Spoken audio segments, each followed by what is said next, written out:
Paulo Freire. Biografía. 1921 Freire nace en Recife, donde realiza sus estudios secundarios y se desarrolla su formación universitaria, Facultad de Derecho. 1944 se casa con Else Maya Costa de Oliveira, profesora de enseñanza primaria, que lo introduce en el mundo de la cultura y la educación. Sus primeras actividades se centran fundamentalmente en los servicios sociales de la industria y en el movimiento de cultura popular. En este marco surge el programa de alfabetización y la creación de los círculos de cultura que extiende por toda la región.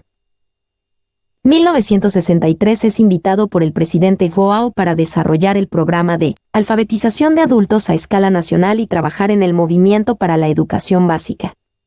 El golpe de Estado militar 1964 pone fin a esta experiencia educativa. En este periodo escribe su tesis doctoral, Educacao e Atualidade Brasileira. Este texto, con algunos cambios, será publicado más tarde con el título La educación como práctica de la libertad 1969. El largo periodo de un doloroso exilio. Entre 1964 y 1969 se exilia en Chile. Trabaja en el Instituto de Capacitación e Investigación en Reforma Agraria, ICIRA, un marco ideal para desarrollar su teoría y su praxis educativas. 1969 es nombrado experto de la UNESCO e imparte clases en la Universidad de Harvard, Estados Unidos.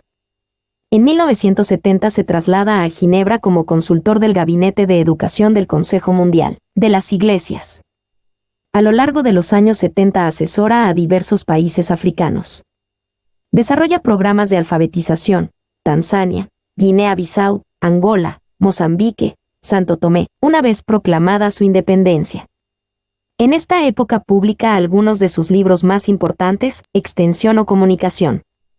La concientización en el medio rural 1969, donde reflexiona sobre el proceso de la reforma agraria, Pedagogía del oprimido, su obra más significativa que se edita primero en Estados Unidos 1970 y luego en Brasil 1974 a causa de la censura y donde expone su gran crítica a la educación bancaria, frente a su propuesta de la educación problematizadora y liberadora. Y por último Cartas a Guinea-Bissau 1977, que recoge sus experiencias alfabetizadoras en África. 1980 a 1991 Implicaciones políticas. 1980 retorna a Brasil.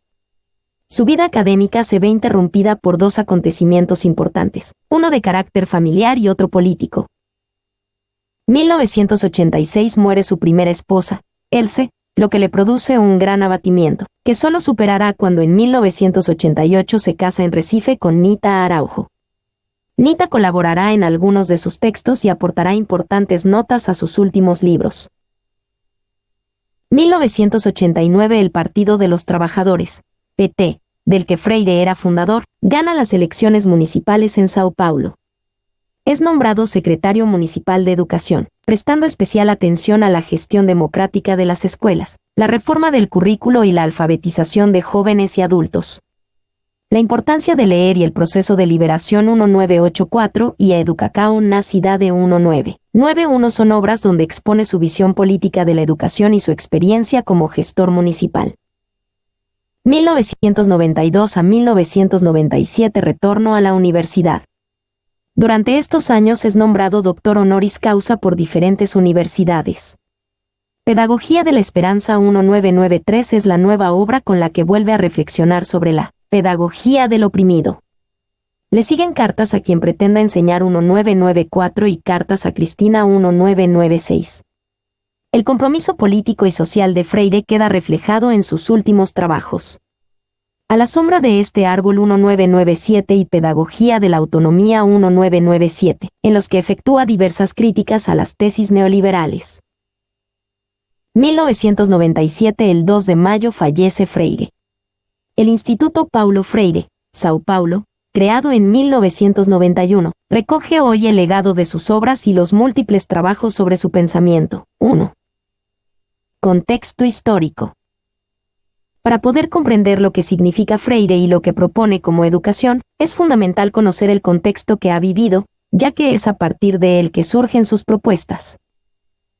Freire es un autor que plasma sus influencias intelectuales, llenándolas de un contenido nuevo, donde se va esbozando su particular manera de ir dialogando con la realidad. La obra de Freire contiene las ideas nuevas y revolucionarias que surgen en América Latina en los años 60.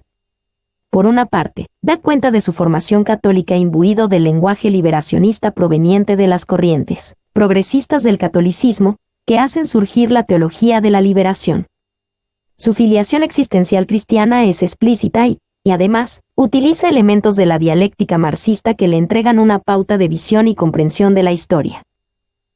En el periodo en que escribe, contempla los traumas y dificultades por los que atraviesa la gran mayoría de los hombres campesinos del norte de Brasil, nordeste, producto de una educación alienante que lleva al pueblo a vivir su condición de miseria y explotación con una gran pasividad y silencio. La cultura del pueblo nordestino ha sido considerada como una visión sin valor, que debe ser olvidada y cambiada por una cultura, la de las clases dominantes, valorada como buena, y que es transmitida por todos los medios disponibles.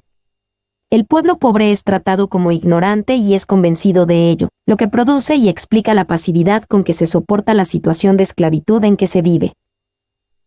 Ante esta realidad, Freire plantea que el hombre debe ser partícipe de la transformación del mundo por medio de una nueva educación que le ayude a ser crítico de su realidad y lo lleve a valorar su vivencia como algo lleno de valor real. El hombre no había desarrollado una capacidad de crítica que le permitiera liberarse de su sometimiento cultural. Ya que no había conciencia de pueblo ni de sociedad, la autoridad externa era el señor de las tierras. Él era el representante del poder político y todo lo administraba.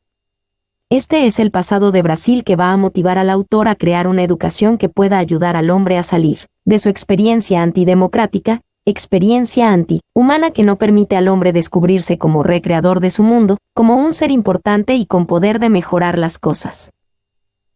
El trabajo de Pablo Freire está críticamente ligado a este incipiente proceso de ascensión popular.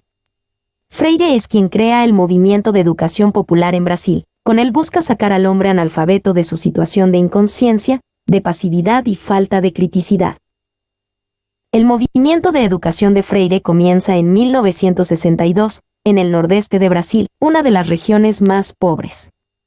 Este proceso de liberación popular, a través de una educación para la libertad, fue detenido a causa del golpe de Estado hecho por los militares, situación que impide la realización del primer Plan Nacional de Educación Popular. Una educación que brota de la práctica.